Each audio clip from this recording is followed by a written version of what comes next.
बर्हापीडं नटवरवपु कर्णयो कर्णिकारम् बिभ्रदवासा कनककपिशं वैजयन्तीं च मालाम् रन्ध्रान् वेणु अधरसुधया पूरयन् गोपवृन्दै बृन्दारण्यं स्वपदरमणं प्राविशद् गीतकीर्ति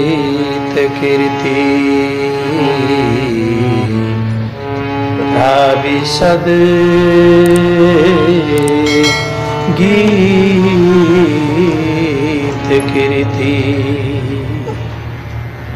नमस्कार, म पुरुषोत्तम गजुरेल यहाँहरु समक्ष आज पुरुषोत्तम मास महात्म्यको प्रसंगलाई लिएर उपस्थित भएको छु। आज हाम्रो दोस्रो दिन, दोस्रो अध्यायको महात्म्यलाई हामी श्रवण गर्न लागिरहेका छौं। हामीले हिजोको प्रसंगमा श्रवण गर्यौं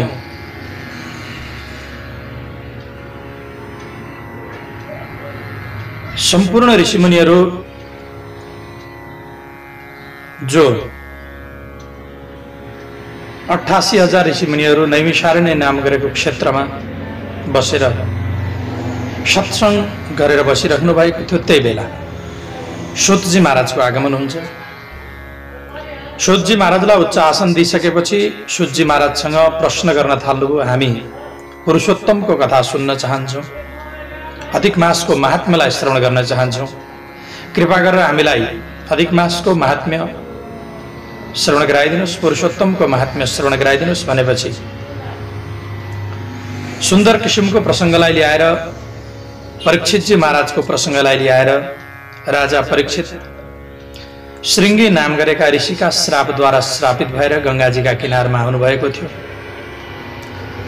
गंगाजीका किनारमा आउँदाखेरि अब के गर्ने, कर्तव्य अकर्तव्य केही पनि थाहा थिएन। के गर्ने, अब कसरी अगाडि बढ्ने, मेरो कल्याण केमा होला, कसरी मेरो उद्धार होला भन्ने चिन्ताले सताइरहेको थियो। सम्पूर्ण ऋषिमुनिहरूसँग प्रश्न गर्दै हुनुहुन्थ्यो। त्यसै बेला सुखदेवजी महाराजको आगमन हुन्छ। बडा सुन्दर किसिमको स्वरूप भएका सुखदेवजी महाराजको आगमन हुन्छ र सुखदेवजी महाराजलाई उच्च आसनमा बसाइएको थियो। तब अत्यन्त शोभायमान भइरहनु भएको थियो सुखदेवजी महाराज। यो बेला सबै ऋषिमुनिहरूले सोध्नु भएको जुन प्रकारको प्रश्न थियो, प्रश्नको उत्तर दिँदै सुत पौराणिक भन्दै हुनुहुन्छ, राजा परीक्षितले जब सुखदेवजी महाराजलाई सोध्नुभयो विविध प्रकारका प्रश्नहरूको उत्तर दिँदै श्रीमद् भागवतको कृपा प्रसादद्वारा राजा परीक्षितले मुक्ति गतिलाई प्राप्त गर्नुभयो, मुक्त भएर जानुभएको छ। म पनि त्यो प्रसंगमा त्यही बसेको थिएँ, त्यहीँनिर बसेर कथा श्रवण गर्दै थिएँ। बडा आनन्दका साथमा कथा श्रवण गरिरहेको थिएँ र मैले सोचेँ कि अब मैले तीर्थाटन गर्नका लागि जानुपर्छ भनेर तीर्थाटन गर्दै गर्दै जाँदाखेरि यसरी यहाँ ब्राह्मणहरूलाई केही उद्योग गर्दै गरेको मैले देखेँ, केही इलम गर्दै गरेको देखेँ, सत्संग चर्चा गर्दै गरेको देखेँ। के छ त यहाँनिर भनेर ब्राह्मणहरूको दर्शन गर्ने इच्छाले म यहाँसम्म आइपुगेँ महाराज। आज म यस्ता किसिमका ब्राह्मणहरूको दर्शन गरेर कृतकृत्य भएको छु। म अहोभाग्य हो, यस्ता तपस्वी ब्राह्मणहरूको आज मैले दर्शन गर्न पाएँ भनेर सुत पौराणिकले वर्णन गर्नुभयो। भन्दै हुनुहुन्छ, आफ्नो वृत्तान्त बताउँदै हुनुहुन्छ। ऋषिमुनिहरूले सुत पौराणिकसँग अब प्रश्न गर्दै भन्छन्, महाराज हामी हजुरसँग एउटा प्रश्न गर्न चाहन्छौँ भनेर उनीहरूले प्रश्न गर्न थाले। हे महाराज, साह्रै राम्रो हे साधु सुतजी महाराज, अरु कुरा सबै कुरा छोडेर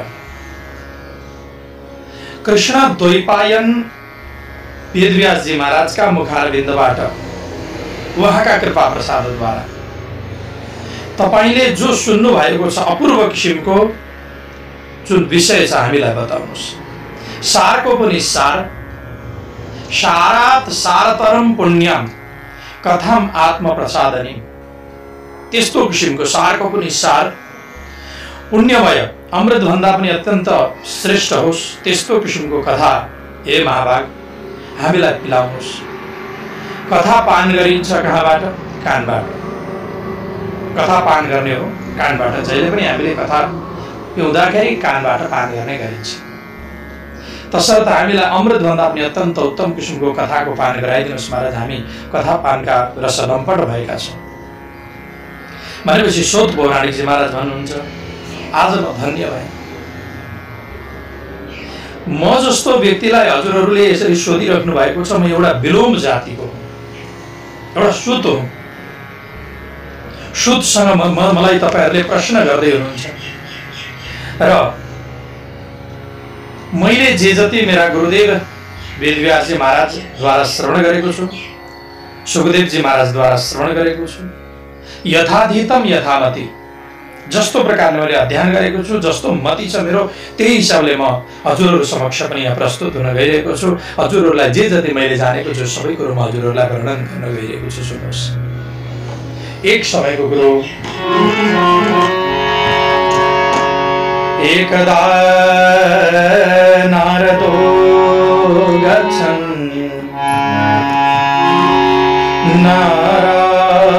नारायणालयम्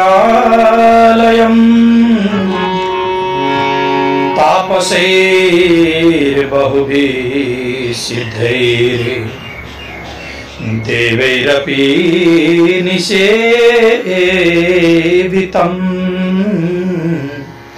देवैरपि निषेवितम्। अघि कुनै समयमा नारदजी महाराज धेरै तपस्वीहरूले सिद्ध देवताहरूद्वारा सेवित भएको, सेविएको वयरका रुखहरू थिए, जहाँ रुद्राक्षका रुखहरू थिए, अमलाका रुखहरू, आँप, जामुन, कैथ फल भनेर भनिन्छ, कपेत थल, जामुना, कदम आदिका वृक्षहरूद्वारा युक्त पवित्र, जहाँ अलकानन्दा नाम गरेकी नदी गंगाजी बग्ने गर्दथे, जसद्वारा सुसिंचित श्री बद्रिका आश्रममा जानुभयो, जहाँ भगवान श्री नारायण तपस्यामा रत हुनुहुन्थ्यो।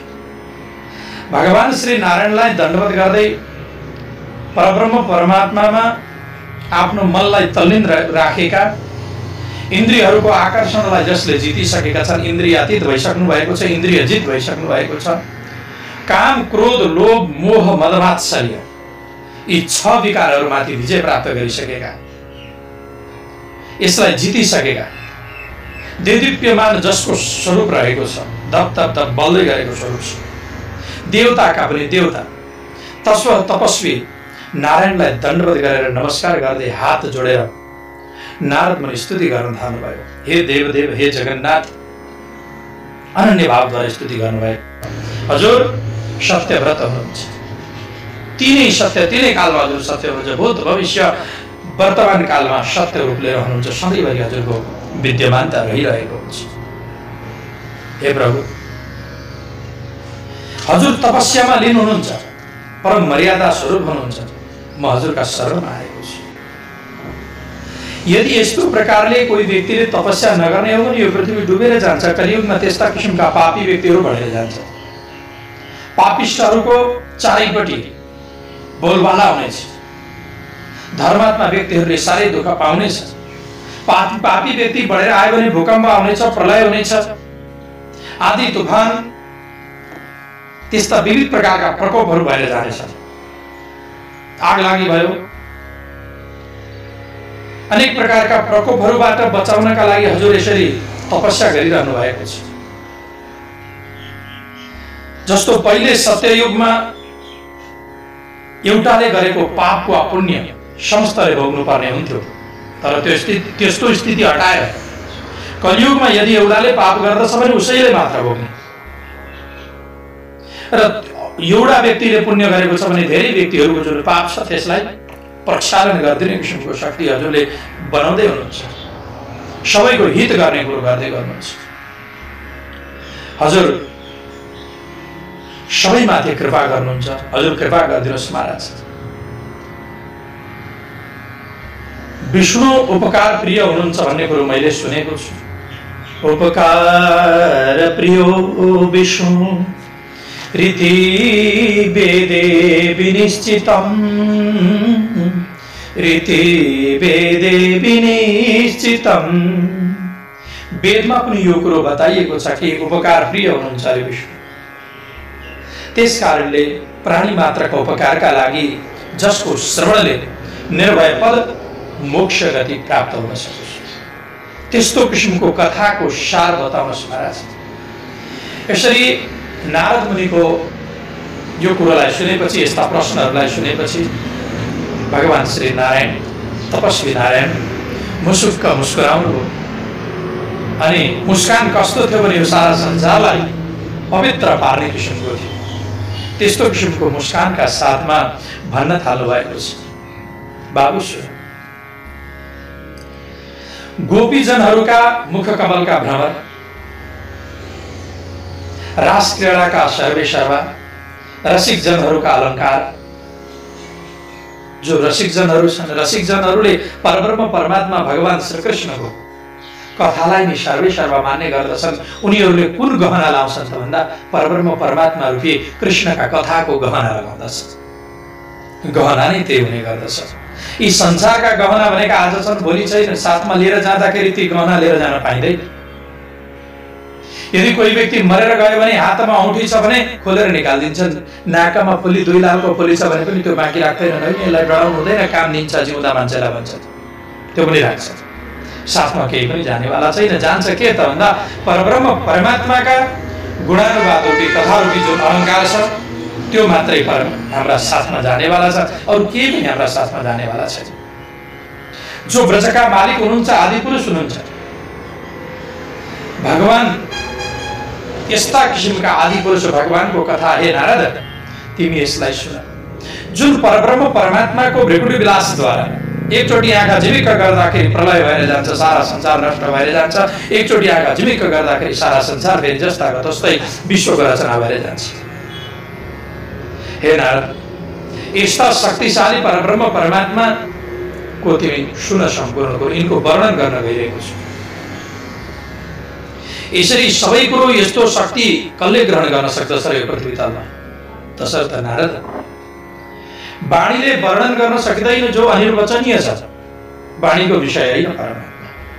परमात्माको व्याख्या गर्न जाँदाखेरि वाणीद्वारा हामीले व्याख्या गर्न सक्दैनौँ, वाणीद्वारा बखान गर्न सक्दैनौँ, परमात्माको बखान गर्न सकिँदैन। र भगवानको चरित्रलाई भलीभाँति रूपले कसैले पनि जान्न सक्दैन। फेरि पनि भगवानको चरित्र कस्तो छ सुन। दरिद्रता हटाउने, वैधव्यता नदिने, यश दिने, असल सन्तान दिने, मोक्ष दिने, तुरुन्तै सेवा गर्ने योग्य छ। अत्यन्त अद्भुत पुरुषोत्तमको महात्मा ध्यानपूर्वक भन्दैछु, त्यसलाई तिमी सुन। भनेपछि नारद मुनि भन्नुहुन्छ, हे पुरुष, हे मुनि, मलाई बताइदिनुहोस् यी पुरुषोत्तम देवता को हुनुहुन्छ? मैले जानेको छैन।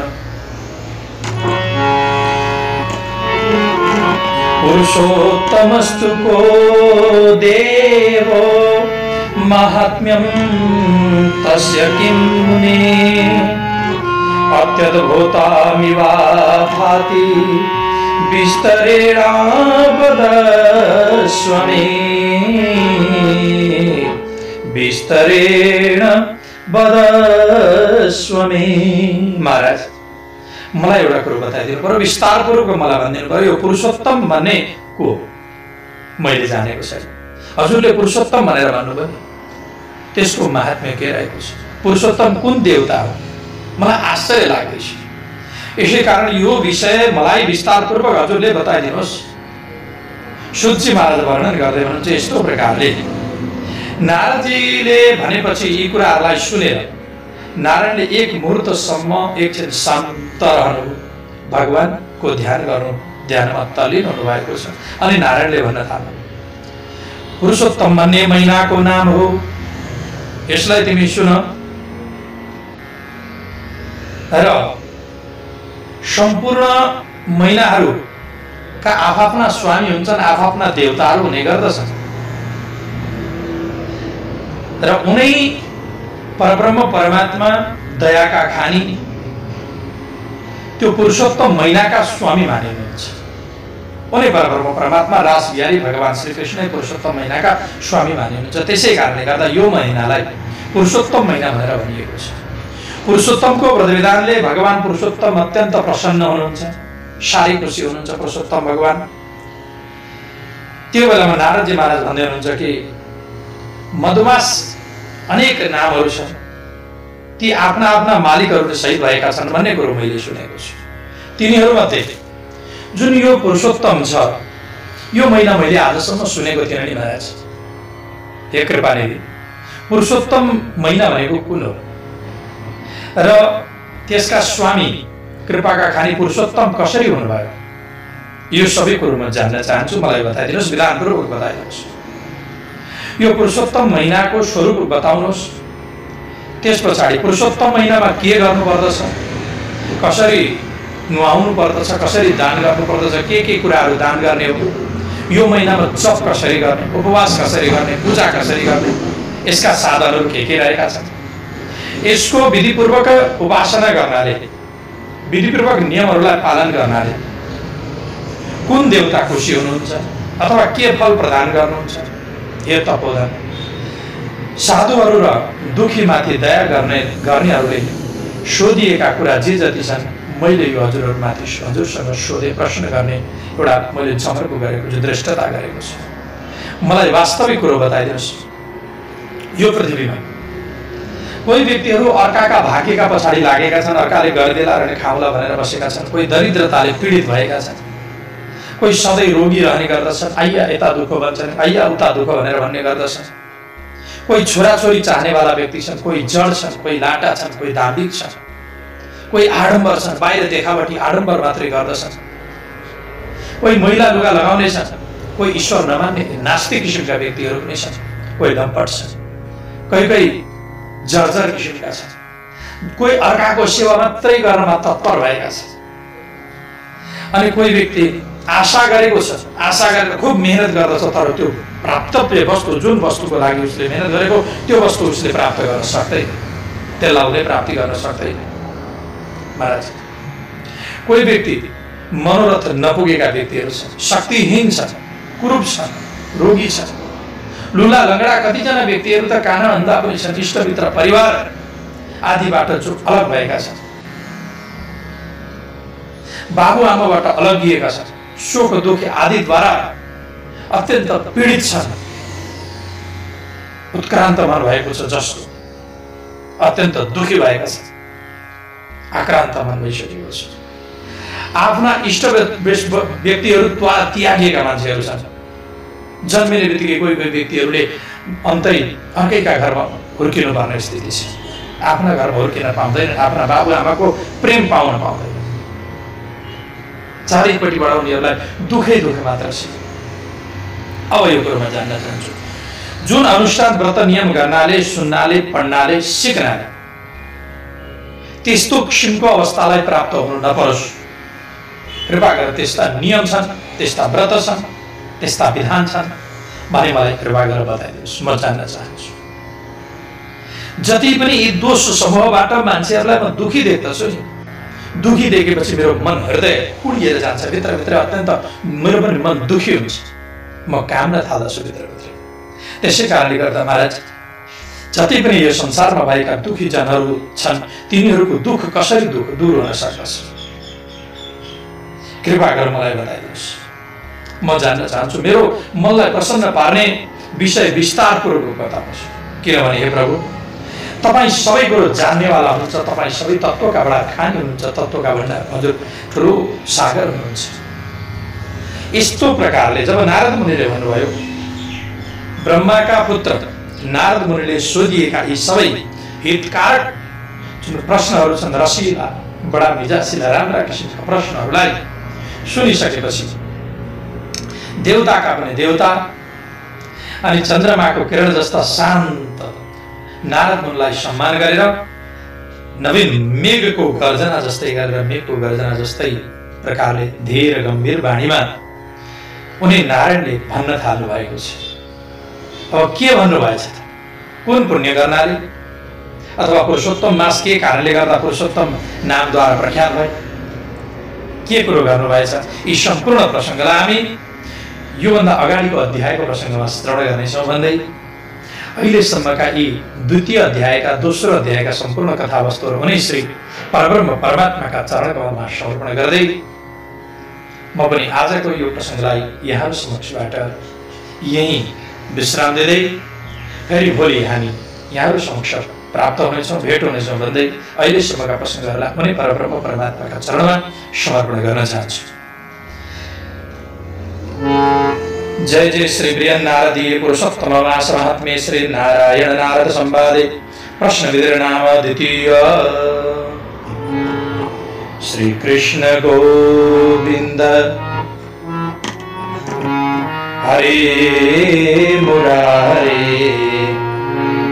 हे नाथ नारायण वासुदेव श्री श्याम नारायण हे मुकुंद लक्ष्मीपते केशव वासुदेव लक्ष्मीपते केशव वासुदेव। ओ